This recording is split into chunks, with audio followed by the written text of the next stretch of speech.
నంద్యాల జిల్లా నందికొట్కూరు నియోజకవర్గంలో వైసీపీ ఆధ్వర్యంలో డిజిటల్ జోరు పెరిగింది.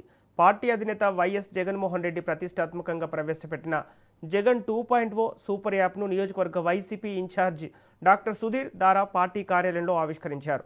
కార్యకర్తలకు నాయకత్వానికి మధ్య వారధిగా ప్రజల సమస్యలను నేరుగా అధిష్టాన దృష్టికి తీసుకెళ్లేందుకు ఈ యాప్ ఒక డిజిటల్ ఆయుధంగా పనిచేస్తుందని ఆయన తెలిపారు. ఈ సందర్భంగా ప్రస్తుత కూటమి ప్రభుత్వంపై సుధీర్ దారా తీవ్రస్థాయిలో విమర్శలు గుప్పించారు. రాష్ట్రంలో అభివృద్ధి ఆగిపోయిందని, అవినీతి పెరిగిపోయిందని ఆయన మండిపడ్డారు.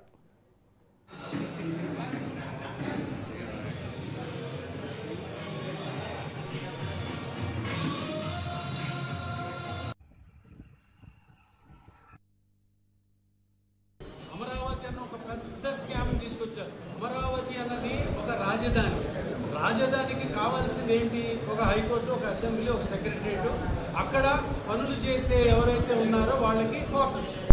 దానికోసము 2 లక్షల కోట్లు ఓన్లీ ఇన్ఫ్రాస్ట్రక్చర్, అంటే రోడ్లకి, కరెంట్కి, డ్రైనేజ్కి, దీనికోసమే 2 లక్షల కోట్లు అంట. మళ్ళీ ఇంకో 2 లక్షల కోట్లు ఎవరన్నా కానీ ఇప్పటి వరకు ఇన్ని రాష్ట్రాలు ఏర్పడ్డాయి. ఇన్ని రాష్ట్రాలు ఏర్పడినప్పుడు వాళ్ళు ఎంత ఖర్చు పెట్టారో ఒక రాజధాని కట్టడానికైనా ఒకసారి చూడండి. 2000 సంవత్సరంలో 3 రాజధానులు వచ్చాయి. 20 సంవత్సరాలు అయింది. వాళ్ళు బడ్జెట్ 14,000 కోట్లు. 60,000 కోట్లలో ఒక రాజధాని వస్తుంది. రాజధానికి 4 లక్షల కోట్లు పెట్టడం అనేది ఎంత పెద్ద మోసము. ఆ మోసాన్ని రెగడగొట్టుకొని చంద్రబాబు నాయుడు గారి టీం చేస్తుంది అంటే తెలుగు రాష్ట్ర ప్రజల్ని ఏ విధంగా వాళ్ళు మోసం చేస్తున్నారో ఒకసారి ఆలోచించండి. సూపర్ 6 అన్న ఒక్క ఆశను చూపించి చంద్రబాబు నాయుడు గారు ఏ విధంగా అయితే పరిపాలనలోకి వచ్చారో, అధికారంలోకి వచ్చారో మీ అందరికీ తెలుసు.